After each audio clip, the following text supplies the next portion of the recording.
Mheshimiwa Rais pia amezungumza na serikali ya Ukraine kwa sababu Wakenya wengine pia walikuwa wameshikwa kule kama prisoners of war.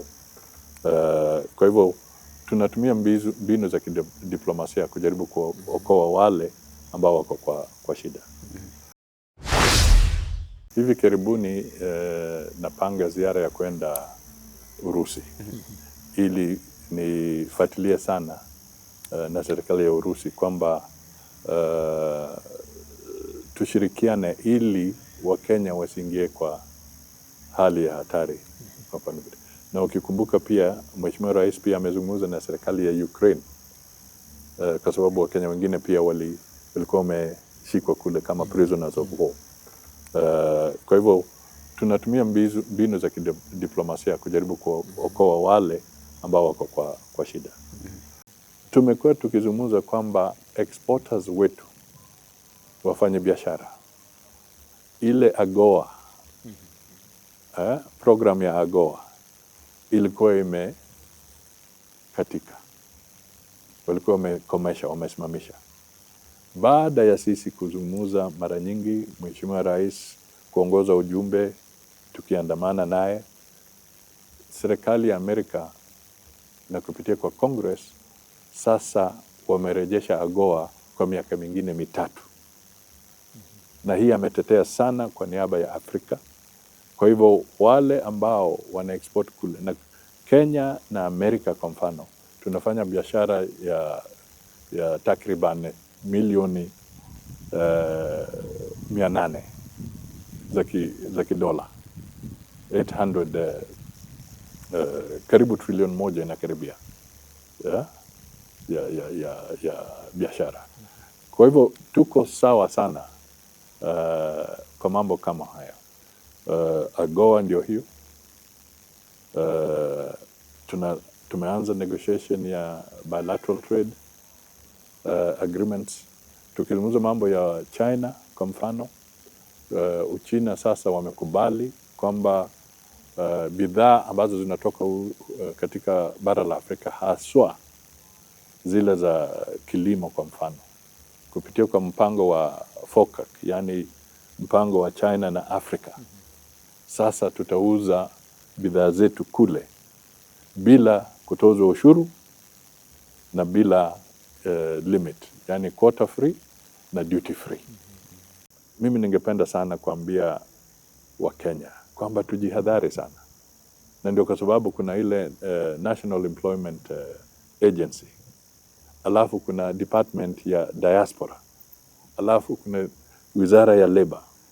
Tumejaribu na tutazidi kujaribu kuhimiza kwa Wakenya, tafadhali msikimbilie tu kwamba kuna mtu ametuambia kuna kandarasi kule nje.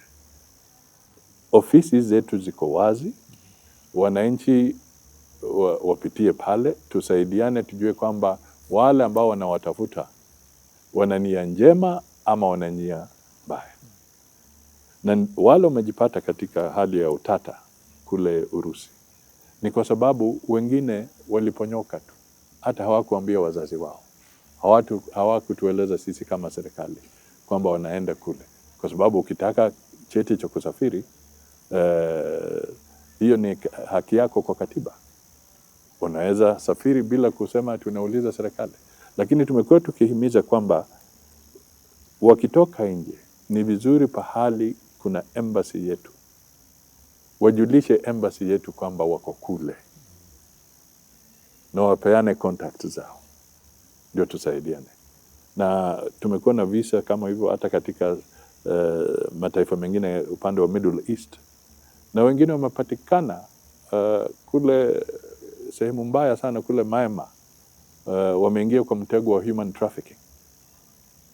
Kwa hivyo ni lazima, na wengi ni vijana ambao wana nguvu. Kwa hivyo tunawaambia tu wacha tusaidiane, tafadhali tusaidiane. Tusifikiri kwamba kila mtu ana nia njema.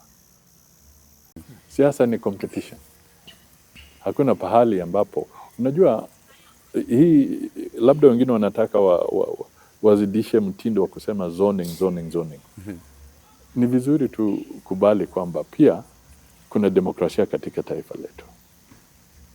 na Wakenya wana haki ya kuamua wanataka msimamo gani wa kisiasa vile wanavyopenda. Kwa hivyo wakati tunasema tunataka coalition agreement ama kufanya kazi na UDA ama na ODM. Hiyo haimaanishi kwamba basi na UDA ilale tu kifudifudi inangoja mambo yamalizike alafu pana. Ni lazima pia na sisi tuimarishe umaarufu wetu kama UDA, na hivyo ndio tunafanya recruitment, tuwe na strategy, tuwe na ushindi, kwa sababu pia kwa negotiations ama wakati mnajadiliana, umaarufu wako kwa negotiation utatokana na nguvu zako.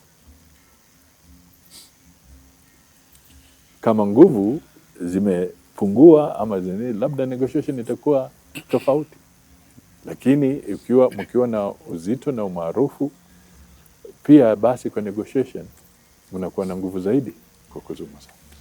Vile uamuzi ulikuwa ukitolewa kwa one party state, ilikuwa kama decree.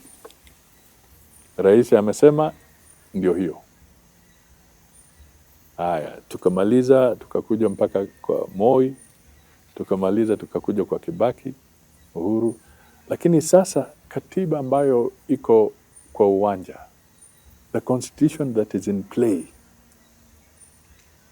ni katiba ambayo imepeana uhuru mwingi kwa Kenya, katiba ambayo inalazimisha kwamba muwe na public participation, katiba ambayo inaruhusu mtu yeyote kama wewe ama mimi ama nani, kama hataki maneno apeleke petition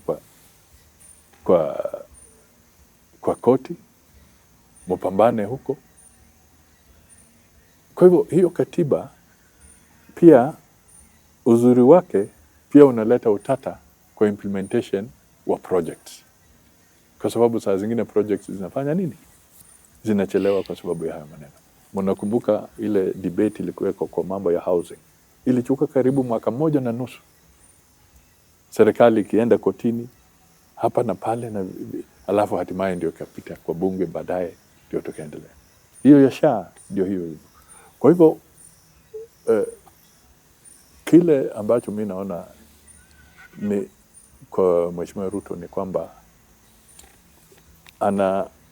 ana determination nyingine ambayo ni ya ajabu,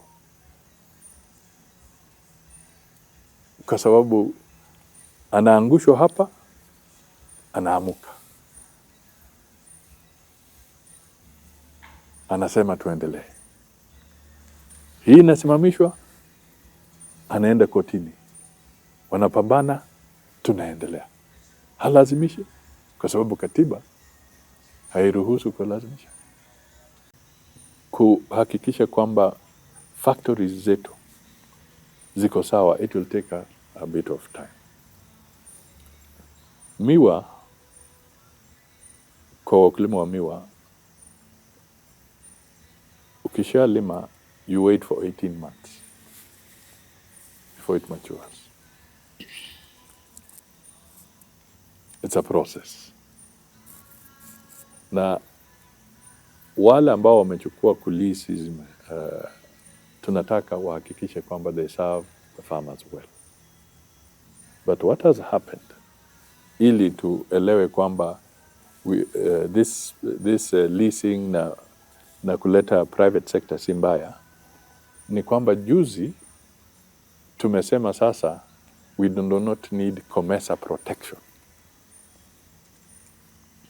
We have enough sugar being produced here, and soon we can even export.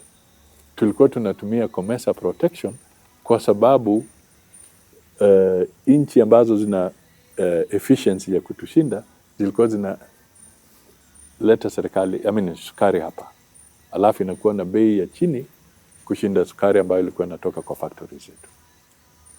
Lakini tumefika kiwango cha kusema Kenya does no longer require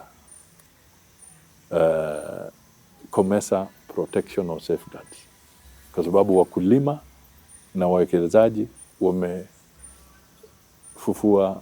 the sugar industry. Vision 2030 imesalia na miaka chache tu, alafu tuangalie upya. Kwa hivyo sasa katika serikali tumeanza kupanga vision ya miaka zingine karibu 30 ama 50. Kwa mfano sasa kwa African Union kuna Vision 2063 ambayo tayari iko. Vision 2030 ilipangwa wakati wa Mheshimiwa Kibaki. Amemaliza, sasa tunafanya audit ya kuona kwamba ni kipi tulitekeleza kwa hiyo Vision 2030 na ni nini imesalia, na bado tukifanya hiyo audit, hiyo barabara ni ile ambayo ni tuzidi kufata ama tubadilishe mkondo kidogo. Na ndio kwa sababu hivi karibuni tutakuja kama serikali kutoa vision hata tunazungumza tunajaribu kuzungumza kusema maybe Kenya at 100. Yeah? What will Kenya at 100 look like? Isiwe tu kusema maybe vision days, but tunakaribia kufika miaka 100. What is our vision in that direction? Kwa hivyo hiyo debate inaendelea na tutaitangaza, alafu tutajua na tutafanya public participation. Tutazungumza na Wakenya kwamba hii ndio njia tunataka tufate. Njoo tusikizane kama wenyeji, tuone tunaenda wapi. Na hiyo vision hiyo ndio itatupeleka Singapore. Kwa by elections ambazo zimekuwa hapa juzi, zile zilikuwa tukizungumzia, viti 7 vilichukuliwa na UDA Kenya nzima, ama kwa broad based zote, UDA na broad based. Mimi naambia wenzangu tusiwe watu wa kufanya kazi na Mheshimiwa Ruto kupitia kwa proxy. Hatutaki mambo ya middleman. So unajua kwa biashara wanasema kuna middleman. Sisi hatutaki mambo ya middleman. Yule broker wa katikati. Sasa ni wakati wa eneo hii kuwa na direct connection na chama cha UDA. Na sasa wacha nikwambie.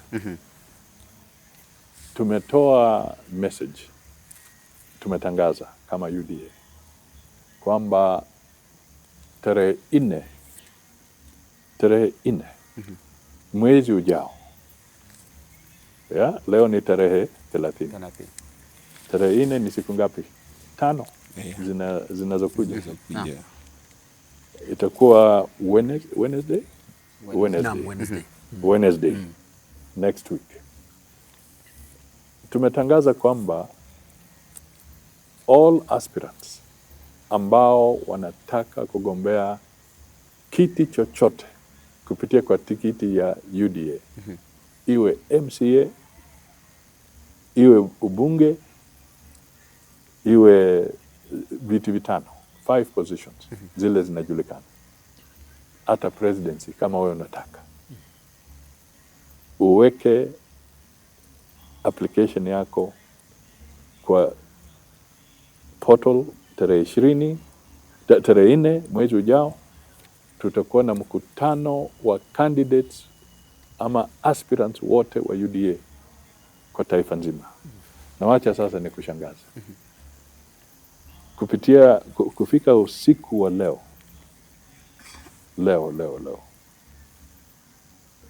Wale ambao wameonyesha interest katika Kenya nzima ni aspirants 7,272.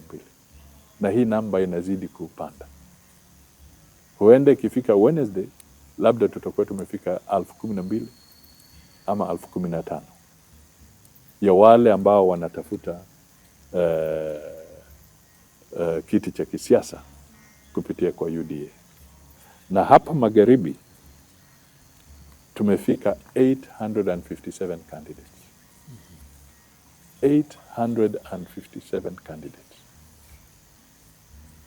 ambao wanatafuta uongozi kupitia kwa tikiti ya UDA. Wewe niambie, chama gani kingine kitakuwa na nambari kama hizo? Mimi naambia watu wa magharibi kwamba chama ambacho kitakuwa na umaarufu zaidi tukienda mbele ni chama cha UDA, na tunakaribia uchaguzi wa 2027. Wakati huu kuna kura za mashinani zinaendelea kwa chama cha UDA. Mimi nataka niwasihi watu wajisajili na UDA, watu wajaribu sana kuingia kwa polling stations, members. Kuna portal ama kuna teknolojia sasa unaweza kuwa member kupitia kwa njia ya kiteknolojia. Naambia wenzangu katika eneo hii na kwa Kenya nzima, mutumie nafasi hii kuwa mwanachama wa UDA. Na kuna visa tumepata kwamba wengine wamejisajili na wengine wanaulizwa maswali kwa sababu labda bado wako kwa vyama vingine. Wale ambao wako kwa vyama vingine, kama unataka kuingia kwa UDA wakati huu, mimi najua kwamba hata ofisi ya ORPP baada ya jina lako kupelekwa kule, wametuma ujumbe kwa simu zenu kusema confirm kama unataka uingie kuwa mwanachama wa UDA, kwa sababu sheria ya data protection hawezi lazimisha. Lakini najua wengi wamepata huo ujumbe. Mimi nataka niwaambie, kama umepata huo ujumbe, dhibitisha haraka ili uingie uwe mwanachama wa UDA kamili.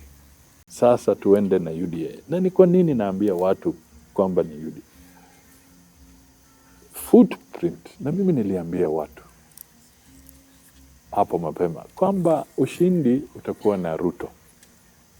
Hapa watu wafikiri sikuwa nasema ukweli, ikatendeka.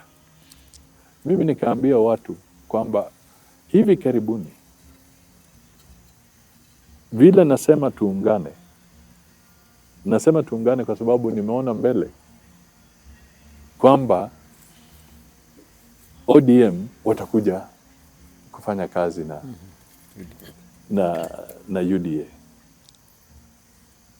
na watakuja kwa fujo. Imefanyika ama haijafanyika? Imefanyika. Mimi nataka niambie watu wa magharibi, kama tunataka uongozi wa kitaifa, tuingie kwa UDA.